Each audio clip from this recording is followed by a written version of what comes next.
আসসালামু আলাইকুম। প্রিয় শিক্ষার্থী, তোমরা কেমন আছো?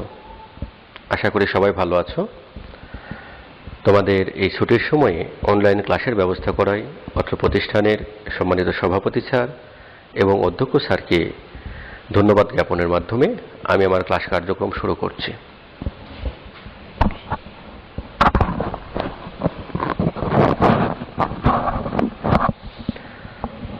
প্রিয় শিক্ষার্থী, গত কয়েকটি ক্লাসে আমরা বল অধ্যায় শেষ করেছি।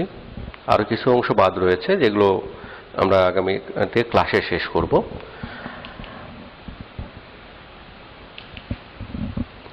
আজকে আমরা পরের অধ্যায়টি নিয়ে আলোচনা করব। দেখো, আমরা ছবিতে একটা ছবি দেখতে পাচ্ছি, যেখানে একটা ঘোড়া রয়েছে। এই ঘোড়াটি কি করছে? প্রিয় শিক্ষার্থী, নিশ্চয়ই আমরা বলবো যে ঘোড়াটি কাজ করছে। ঘোড়াটি অবশ্যই কাজ করছে। এ কারণে আজকে আমরা আমাদের আলোচ্য বিষয় কাজ, ক্ষমতা ও শক্তি।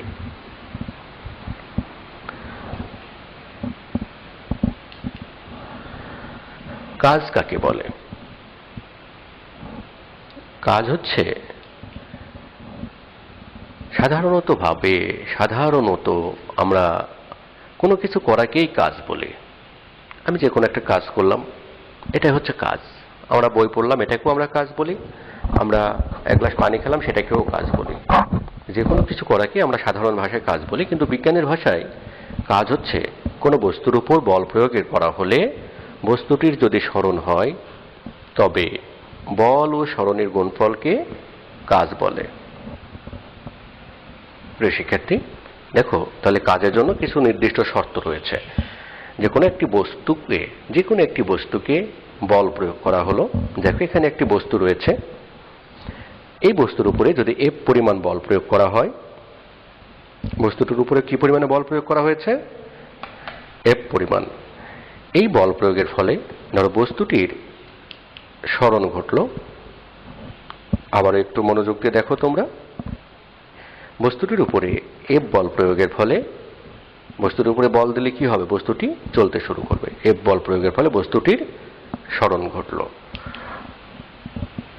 বস্তুটি কতটুকু সরণ ঘটল? বস্তুটির এস পরিমাণ সরণ ঘটেছে। তাহলে বস্তুটা প্রথমে ছিল এই পজিশনে, এখান থেকে এফ বল প্রয়োগের ফলে এস দূরত্ব অতিক্রম করে অন্য একটি পজিশনে গিয়েছে। তাহলে এখানে কাজের পরিমাণ কত হবে? তাহলে কাজ W equal to F into S. দেখো, এখন সংজ্ঞার সঙ্গে মিলিয়ে নাও। যে কোনো বস্তুর উপর বল প্রয়োগ করা হলে বস্তুটির যদি সরণ হয়, তবে বল ও সরণের গুণফলকে কাজ বলে। তাহলে কাজ এফ ডব্লিউ ইকুয়াল টু বল গুণন সরণ, অর্থাৎ এফ ইন্টু এস। যদি কোনো বস্তুর উপরে তুমি বল প্রয়োগ করলে কিন্তু সরণ ঘটলো না, তাহলে এস এর মানটা কত হবে? এস এর মান হবে 0।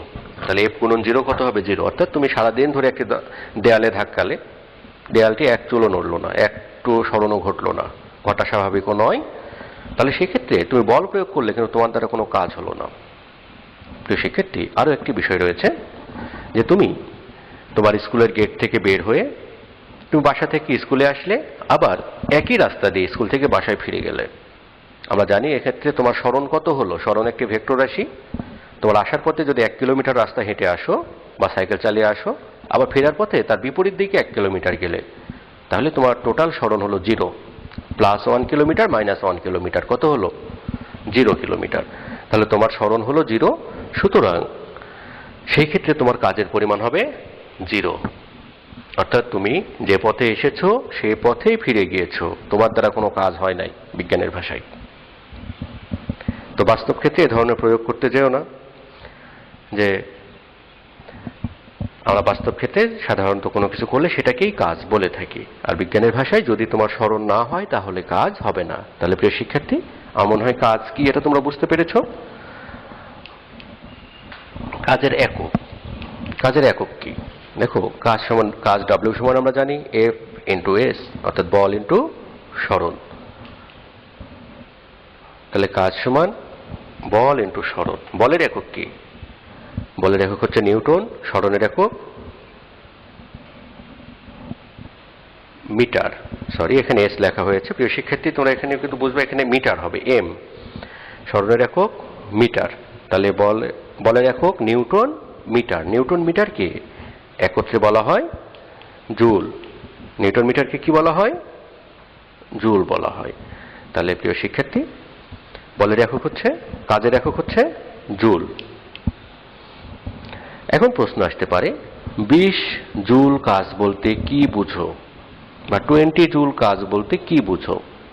প্রিয় শিক্ষার্থী, 20 জুল কাজ বলতে বোঝায় কোনো বস্তুর উপর 20 নিউটন বল প্রয়োগের ফলে বস্তুটির 1 মিটার সরণ ঘটে।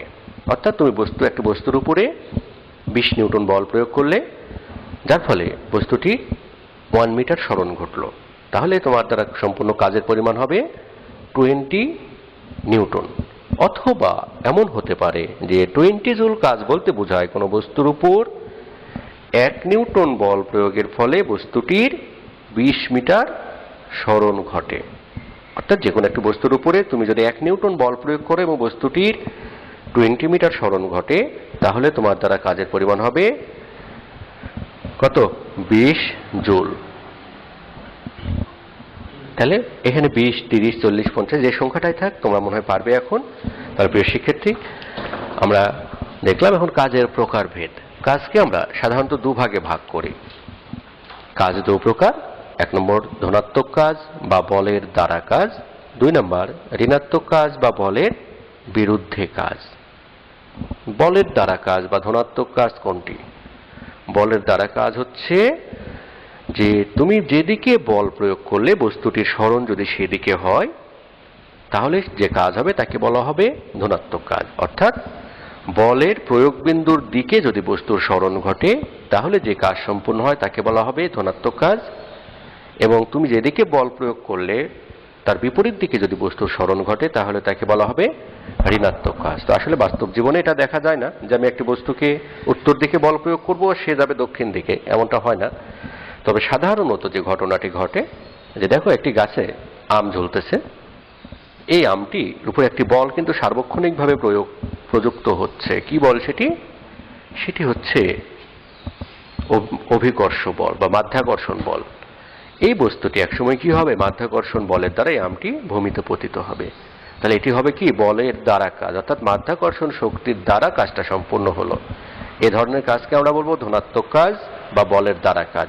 কিন্তু যদি এমন ঘটে যে একটি বস্তু মেঝেতে পড়ে রয়েছে, সেখান থেকে আমরা একটা টেবিলের উপর বা একটা ড্রামের উপর বা যে কোনো একটা বস্তুর উপরে বস্তুটিকে উঠাবো।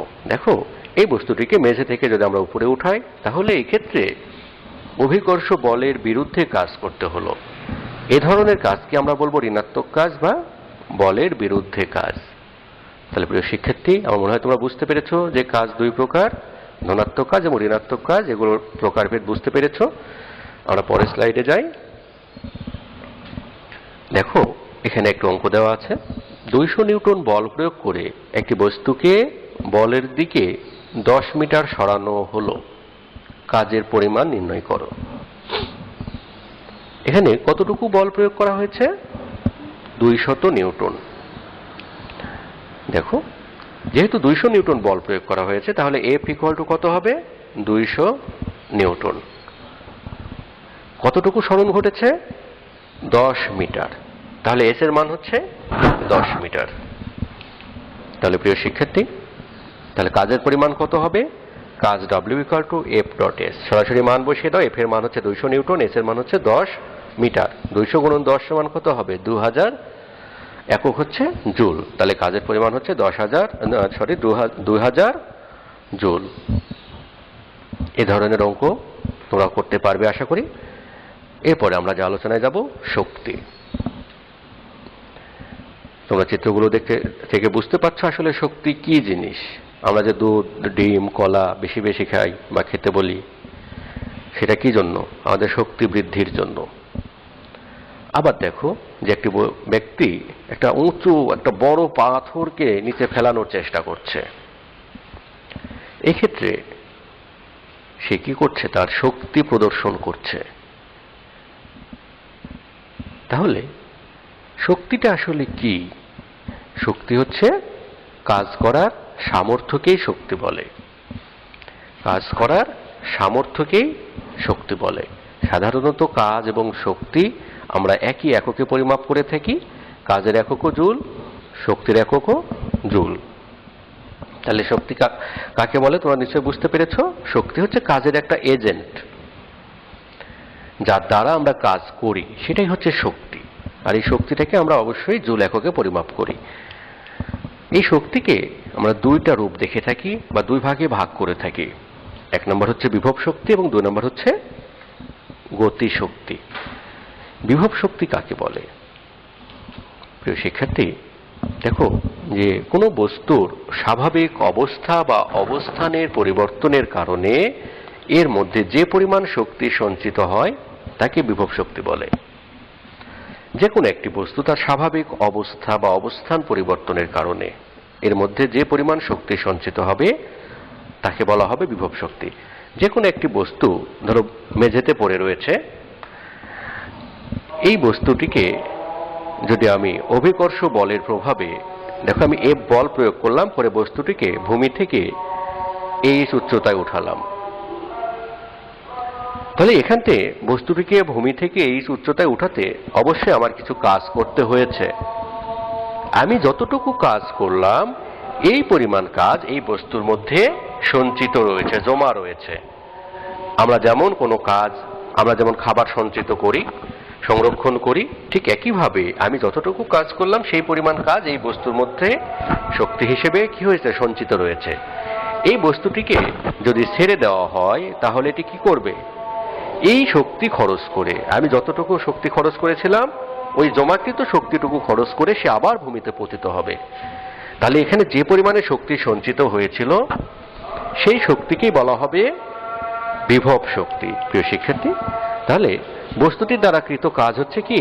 বিভব শক্তি। তাহলে আমরা কিভাবে বলতে পারি যে, মনে করি এম ভরের একটি বস্তুকে বল প্রয়োগ করে এই উচ্চতায় ওঠানো হলো, তাহলে বস্তুটির দ্বারা কৃত কাজই হচ্ছে বিভব শক্তি। তাহলে বিভব শক্তি ইপি সমান এফ ডট এইচ বা এফ ইন্টু এইচ। আমরা জানি, এখানে আমরা শিখেছিলাম কাজ সমান W equal to F S, আর এখানে আমরা দেখলাম EP equal to F into H. H দ্বারা এখানে সরণ উচ্চতা বোঝানো হয়েছে, হাইট। এফ সমান আমরা কি জানি? এফ সমান এম এ। আমরা এর আগের চ্যাপ্টারে শিখেছিলাম F equal to M A. এ যেহেতু ত্বরণ, আর এখানে জি দ্বারা বোঝানো হয়েছে অভিকর্ষজ ত্বরণ, তাহলে F equal to M G বসালে আমরা ইপি ইকুয়াল টু কি পেলাম? M G H. অর্থাৎ বিভব শক্তি EP equal to M G H. তো শিক্ষার্থী, এটাই হচ্ছে বিভব শক্তির রাশিমালা। দেখো 200 গ্রাম ভরের একটি আম ভূমি থেকে 7 মিটার উঁচুতে ঝুলে আছে। আমটির বিভব শক্তি কত? খুব সহজ, আমরা যে ফর্মুলা শিখেছিলাম EP equal to M G H, এই ফর্মুলাতে জাস্ট মানগুলো বসিয়ে দিই। দেখো এখানে এম, আমটির ভর কত? আমটির ভর হচ্ছে 200 গ্রাম। 200 গ্রাম অর্থ 0.2 কেজি। কত মিটার উচ্চতায় আছে? 7 মিটার। তাহলে এইচ ইকুয়াল টু 7 মিটার। জি সমান কত? 9.8 মিটার পার সেকেন্ড। অর্থাৎ জি এর মান, এটা আমাদের একটা ধ্রুব সংখ্যা, মানে মনে রাখতে হবে, 9.8 মিটার পার সেকেন্ড স্কোয়ার। তাহলে প্রিয় শিক্ষার্থী, এখানে মানটা আমরা বসিয়ে দিই, 0.2 ইন্টু 9.8 ইন্টু 7, তাহলে মান কত আসতেছে? 13.72 জুল। তাহলে বস্তুটার বিভব শক্তি পেলাম আমরা 13.72 জুল। তাহলে আমরা বিভব শক্তি বুঝতে পেরেছি। এরপর আসি গতিশক্তি। প্রিয় শিক্ষার্থী, গতিশক্তি কাকে বলে? গতিশক্তি হচ্ছে বস্তু তার গতির কারণে কাজ করার যে সামর্থ্য অর্জন করে তাকে গতিশক্তি বলে। আর যে কোনো একটি বস্তু যদি গতিশীল থাকে তাহলে সে বস্তু তার গতির কারণে কাজ করার একটি সামর্থ্য অর্জন করে। এই সামর্থ্যকেই বলা হবে তার গতিশক্তি। দেখো, গতিশক্তিকে আমরা ইকে দ্বারা প্রকাশ করি। ইকে, যাকে ইংলিশে বলা হয় কাইনেটিক এনার্জি। এখানে একটি বস্তু রয়েছে, এই বস্তুটি উপরে এফ বল প্রয়োগ করা হয়েছে। এফ বল প্রয়োগের ফলে বস্তুটি এস দূরত্ব অতিক্রম করে টি সময় পরে ভি শেষ বেগ প্রাপ্ত হয়েছে। আবারও বলছি, দেখো যেখানে একটি বস্তু রয়েছে, এম ভরের একটি বস্তু, বস্তুটি আদিবেগ 0 অর্থাৎ m ভরের একটা স্থির বস্তু। আবার বলছি m ভরের একটি স্থির বস্তুর উপরে F বল প্রয়োগ করায় t সময় পরে বস্তুটি s দূরত্ব অতিক্রম করে v শেষ বেগ প্রাপ্ত হয়েছে।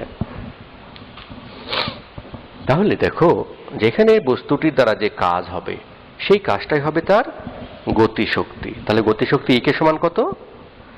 F dot S।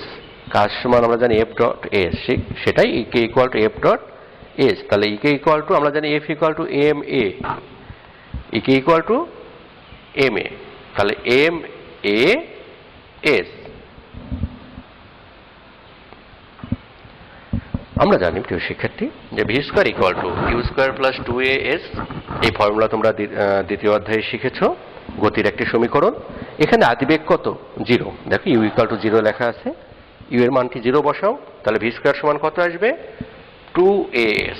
0 plus 2as। তাহলে এখান থেকে as কে এই সাইডে নিয়ে আসলে কি হবে? V square by 2। তাহলে as সমান ভি স্কোয়ার বাই 2। তাহলে ই কে ইকুয়াল টু কি পাচ্ছি আমরা?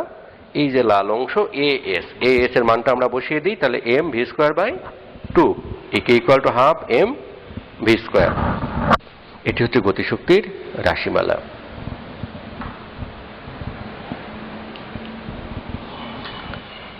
দেখো, 100 মিটার দৌড় প্রতিযোগিতায় 60 কেজি ভরের একজন দৌড়বিদ প্রথম হন। তিনি এতে সময় নেন 12.5 সেকেন্ড। দৌড়ের সময় তার গতিশক্তি কত ছিল? প্রিয় শিক্ষার্থী, এখানে ব্যক্তির ভর দেখো দেওয়া আছে m ইকুয়াল টু 60 কেজি। ব্যক্তির ভর কত? 60 কেজি। আর এই ব্যক্তি দেখো যে 100 মিটার দৌড় প্রতিযোগিতায় সে 100 মিটার দৌড়াইতে সময় নিয়েছে কত? 12.5 সেকেন্ড। তাহলে তার বেগ কত ছিল? ভি ইকুয়াল টু দূরত্বকে সময় দিয়ে ভাগ করলে আমরা বেগ পাবো। তাহলে 100 ডিভাইডেড 12.5 সমান কত আসতেছে? 8 মিটার পার সেকেন্ড। তাহলে বস্তুটি ওই ব্যক্তির গতিশক্তি E K equal to half m V square. Half m এর মান 60, ভি এর মান 8, half m V square. E K equal to half into 60 into 8 square. তাহলে আমরা এটা ক্যালকুলেশন করলে পাবো 1920, অর্থাৎ 1920 জুল। তাহলে বস্তুটির বা ওই ব্যক্তির গতিশক্তি ছিল 1920 জুল। প্রিয় শিক্ষার্থী, এরকম যে কোনো অঙ্ক আসলে তোমাদের সমাধান করতে হবে। আশা করি তোমরা পারবে। তোমাদের জন্য বাড়ির কাজ রয়েছে, তোমরা বাসাতে খুব মনোযোগ সহকারে অঙ্কগুলো করবে এবং অন্যান্য যে সংজ্ঞাগুলো শিখালাম সেই সংজ্ঞাগুলো খুব মনোযোগ সহকারে মুখস্থ করবে। তোমাদের ধন্যবাদ ক্লাসটি করার জন্য। প্রিয় শিক্ষার্থী, বর্তমান পরিস্থিতিতে আমাদের আতঙ্কিত না হয়ে সচেতন হতে হবে। নিয়মিত হাত পরিষ্কার রাখতে হবে এবং সামাজিক দূরত্ব বজায় রেখে চলতে হবে। তোমাদের ধন্যবাদ।